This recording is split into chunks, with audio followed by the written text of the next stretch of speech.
Sir నమస్కారం అండి. ఈరోజు చంద్రబాబు నాయుడు గారు ముఖ్యమంత్రిగా బాధ్యతలు చేపట్టిన తర్వాత రెండోసారి తెలంగాణ రాష్ట్ర భవన్ యొక్క ఎన్టీఆర్ భవన్‌కి రావడం అయితే జరుగుతుంది. అయితే ఈరోజు తెలంగాణ టీడీపీ క్యాడర్ అందరితో కూడా ఒక సమావేశం అయితే నిర్వహించబోతున్నారు.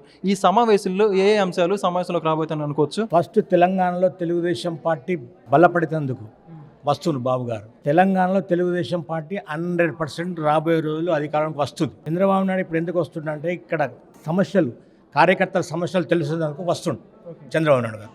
అలాగే రాబోయే రోజుల్లో తెలుగుదేశం పార్టీని తెలంగాణలో ఏ విధంగా పోతే ముందుకెళ్తుంది అది సలహాలు ఇచ్చేందుకు ముఖ్యమంత్రిగా చంద్రబాబు నాయుడు ఇక్కడ హైదరాబాద్కి వస్తుంది. ఇప్పుడు ఈ చంద్రబాబు నాయుడు నిర్వహించే సమావేశం ద్వారా తెలంగాణ రాష్ట్రంలో తెలుగుదేశం పార్టీ పూర్వవైభవం పొందుకుంటుందని అనుకోవచ్చా? 100% పుంజుకుంటుంది సార్. ఇప్పుడు రాబోయే రోజుల్లో ముఖ్యంగా కేసీఆర్ పైన, టీఆర్ఎస్ పైన 100% అసంతృప్తి. సెకండ్, రేవంత్ రెడ్డి తెలుగుదేశం నుంచి వచ్చిన వ్యక్తే. ముఖ్యంగా ఇప్పుడు ప్రజలు ఏం ఆలోచిస్తున్నారు? తెలుగుదేశం పార్టీ ఆలోచిస్తుంది. మళ్ళీ తెలంగాణలో తెలుగుదేశం పార్టీ ప్రభుత్వం రావాలి.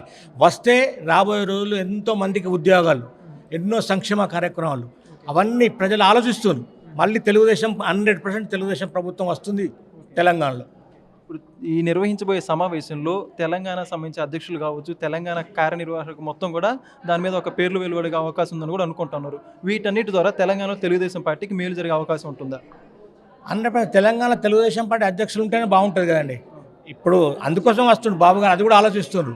రాబోయే రోజుల్లో మొదటి నుంచి పార్టీలు ఎవరు వర్క్ చేస్తున్నారో వాళ్ళకు 100% తెలంగాణ తెలుగుదేశం పార్టీ అధ్యక్షులు ఇస్తారు. అలా తెలంగాణ తెలుగుదేశం పార్టీ అధ్యక్షులు వచ్చిన తర్వాత మళ్ళీ పార్టీ ముందుకెళ్తుంది. ప్రజా సమస్యలపై ప్రతి ఒక్క కార్యకర్త కొట్లాడతాడు, ప్రతి ఒక్క నాయకుడు కొట్లాడతాడు. ఎందుకంటే మొదలు ఒక పార్టీకి ఒక అధ్యక్షుడు ఉంటే బాగుంటుంది. రాబోయే రోజుల్లో 100% బాబు గారు అధ్యక్షులు నియమిస్తాడు. అందరికీ నమస్కారం, welcome to our channel. Andhra Pradesh ముఖ్యమంత్రి చంద్రబాబు నాయుడు గారు ఈరోజు తెలంగాణకు అయితే రావడం జరిగింది. బాధ్యతలు చేపట్టాక ముఖ్యమంత్రిగా రెండోసారి ఈ యొక్క ఎన్టీఆర్ భవన్కి అయితే వస్తూ ఉన్నారు. అయితే ఈ యొక్క రానున్న నేపథ్యంలో తెలంగాణ క్యాడర్తో కూడా చర్చ మొత్తం నిర్వహించేసి తెలంగాణ క్యాడర్లో నూతన ఉత్సాహం నిర్వహించడానికి ఈరోజు ప్రెస్ కాన్ఫరెన్స్ కూడా పెట్టబోతున్నారు. ఏ విషయాల మీద ప్రెస్ కాన్ఫరెన్స్ జరగబోతోంది, ఎలా సమావేశం నడబోతుంది, వీటన్నిటి గురించి మనతో చర్చించాలనుకున్నారు తెలంగాణ తెలుగు మహిళా అధ్యక్షురాలు, వైస్ ప్రెసిడెంట్ స్టేట్ కృష్ణవేణి గారు మనతో ఉన్నారు. ఆమె అడిగి తెలుసుకునే ప్రయత్నం చేద్దాం. మేడం, ఈరోజు చంద్రబాబు నాయుడు గారు అయితే వస్తున్నారు కదా, ఈరోజు ఈ యొక్క కార్యక్రమంలో ఏ అంశాలు చర్చలోకి రాబోతాయి అనుకోవచ్చు?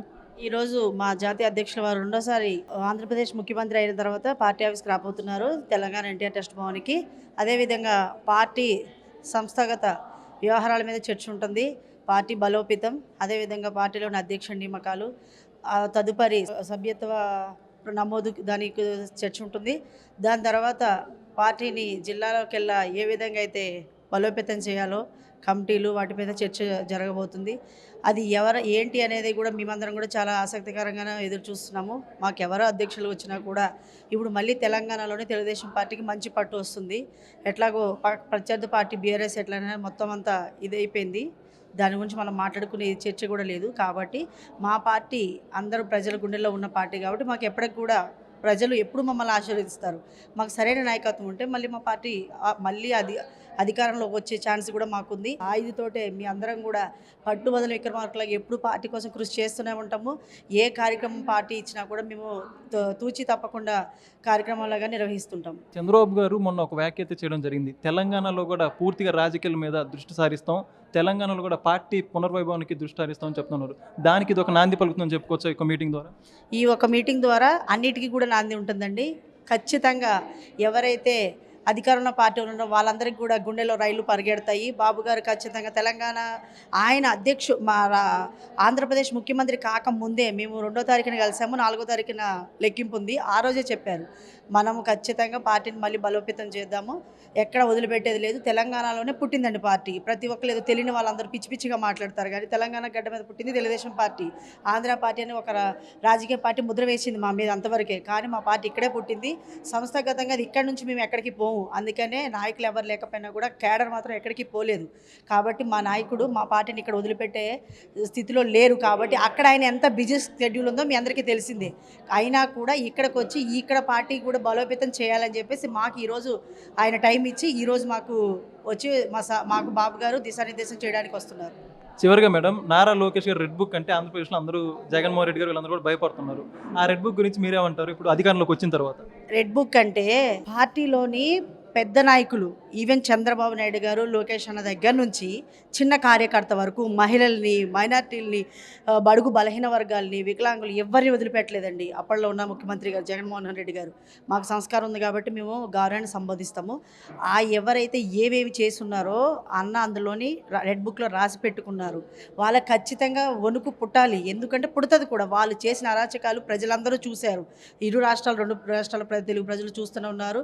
దేశం మొత్తం చూస్తూనే ఉంది. జగన్మోహన్ రెడ్డి ముఖ్యమంత్రి అయిన తర్వాత ఆంధ్రప్రదేశ్ని నవ్వుకునేవారు చూసి.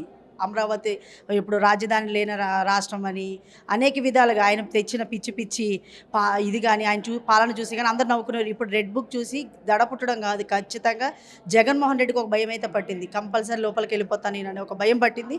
అదేవిధంగా ఆయన చేసిన అరాచకాలకి మేము ఎక్కడ తప్పు దోవ పట్టించి పోయేది ఏముండదు, ఎక్కడా కూడా మిస్బిహేవర్తో పోయేది ఉండదు. ఆయనలాగా అన్ని పక్కా ప్రూఫ్స్ తోటే జగన్మోహన్ రెడ్డి గారిని ఖచ్చితంగా ప్రతి ఒక్కరు ఆ రెడ్ బుక్ల పేర్లు ఎవరైతే ఉన్నాయో అందరినీ కూడా శిక్ష పడేలాగా చేస్తారు.